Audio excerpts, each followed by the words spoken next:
Paroles d'Évangile. Je vous propose d'écouter quelques extraits de la parole de Dieu, lus par François F.L. Cateau.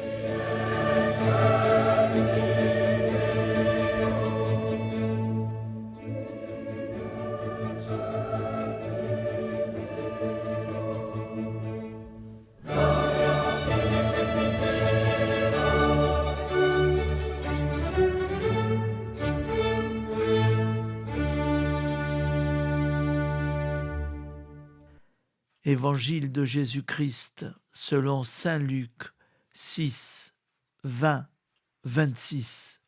En ce temps-là, Jésus, levant les yeux sur ses disciples, déclara : « Heureux, vous les pauvres, car le royaume de Dieu est à vous. Heureux, vous qui avez faim maintenant, car vous serez rassasiés. Heureux, vous qui pleurez maintenant, car vous rirez.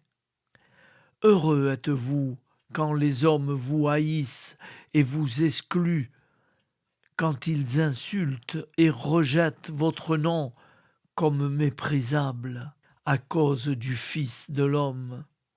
Ce jour-là, réjouissez-vous, tressaillez de joie, car alors votre récompense est grande dans le ciel. C'est ainsi, en effet, que leur Père traitait les prophètes. Mais quel malheur pour vous, les riches, car vous avez votre consolation.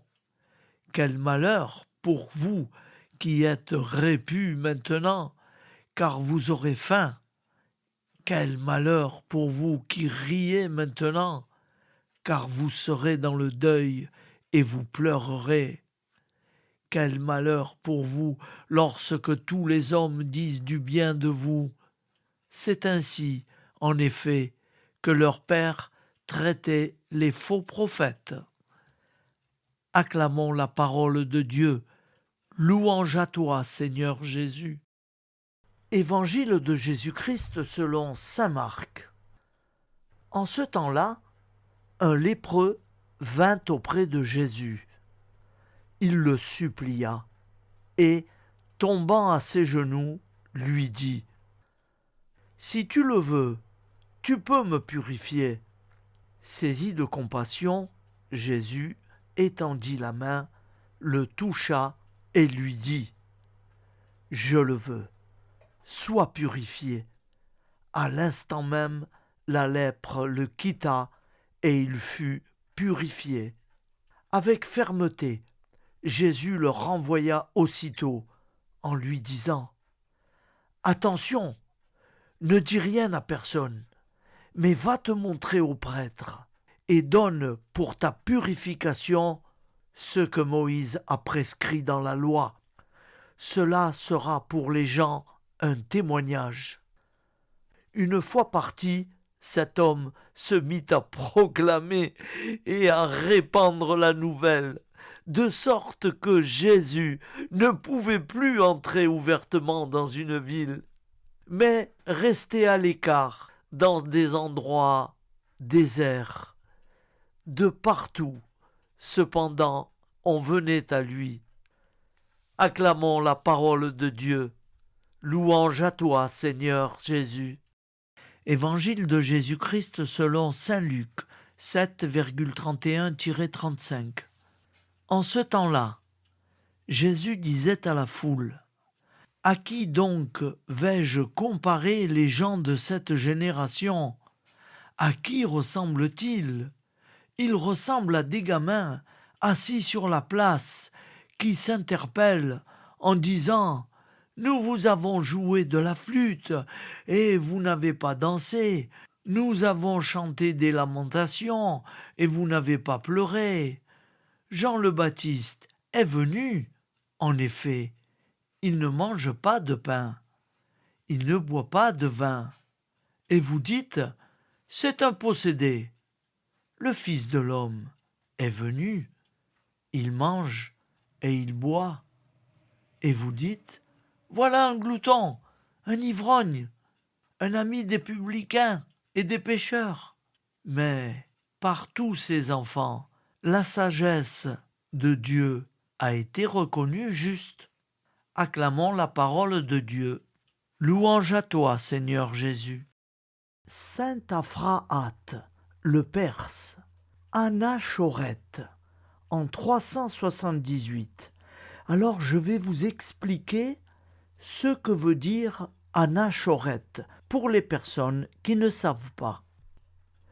Dans la religion chrétienne, un anachorète est une personne qui s'est retirée de la société séculière pour des raisons religieuses, afin de mener une vie ascétique, consacrée à la prière et à l'Eucharistie. L'anachorétisme s'est très largement répandu au cours du déclin de l'Empire romain et du haut Moyen Âge. Évangile de Jésus-Christ selon saint Marc, 5,1-20. En ce temps-là, Jésus et ses disciples arrivèrent sur l'autre rive, de l'autre côté de la mer de Galilée, dans le pays des Sérazéniens.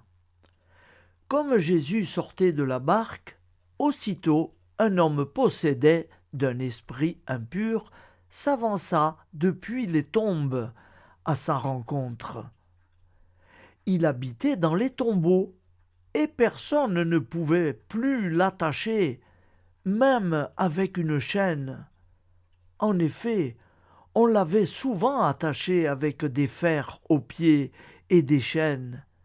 Mais il avait rompu les chaînes, brisé les fers, et personne ne pouvait le maîtriser. Sans arrêt, nuit et jour, il était parmi les tombeaux et sur les collines, à crier et à se blesser avec des pierres. Voyant Jésus de loin, il accourut, se prosterna devant lui et cria d'une voix forte : « Que me veux-tu, Jésus, fils du Dieu Très-Haut ? Je t'adjure, par Dieu, ne me tourmente pas. » Jésus lui disait en effet : « Esprit impur, sors de cet homme. » Et il lui demandait : « Quel est ton nom ? » L'homme lui dit : « Mon nom est Légion, car nous sommes beaucoup. » Et il suppliait Jésus avec insistance de ne pas les chasser en dehors du pays. Or, il y avait là, du côté de la colline, un grand troupeau de porcs qui cherchait sa nourriture. Alors, les esprits impurs supplièrent Jésus : « Envoie-nous vers ces porcs, et nous entrerons en eux. » Il le leur permit. Ils sortirent alors de l'homme et entrèrent dans les porcs.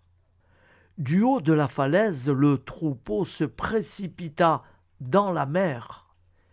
Il y avait environ 2000 porcs, et ils se noyaient dans la mer. Ceux qui les regardaient prirent la fuite.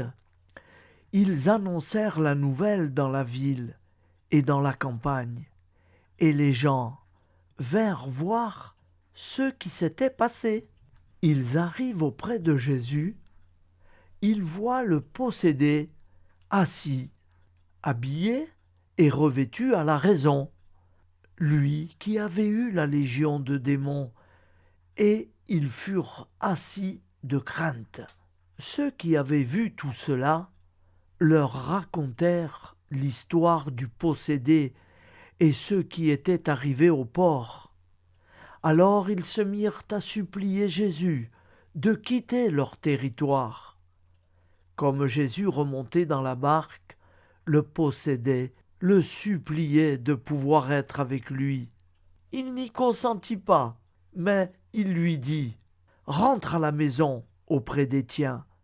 Annonce-leur tout ce que le Seigneur a fait pour toi dans sa miséricorde. » Alors l'homme s'en alla, il se mit à proclamer dans la région de la Décapole ce que Jésus avait fait pour lui, et tout le monde était dans l'admiration. Acclamons la parole de Dieu. Louange à toi, Seigneur Jésus. C'étaient quelques extraits de la parole de Dieu, lus par François F.L. Cateau.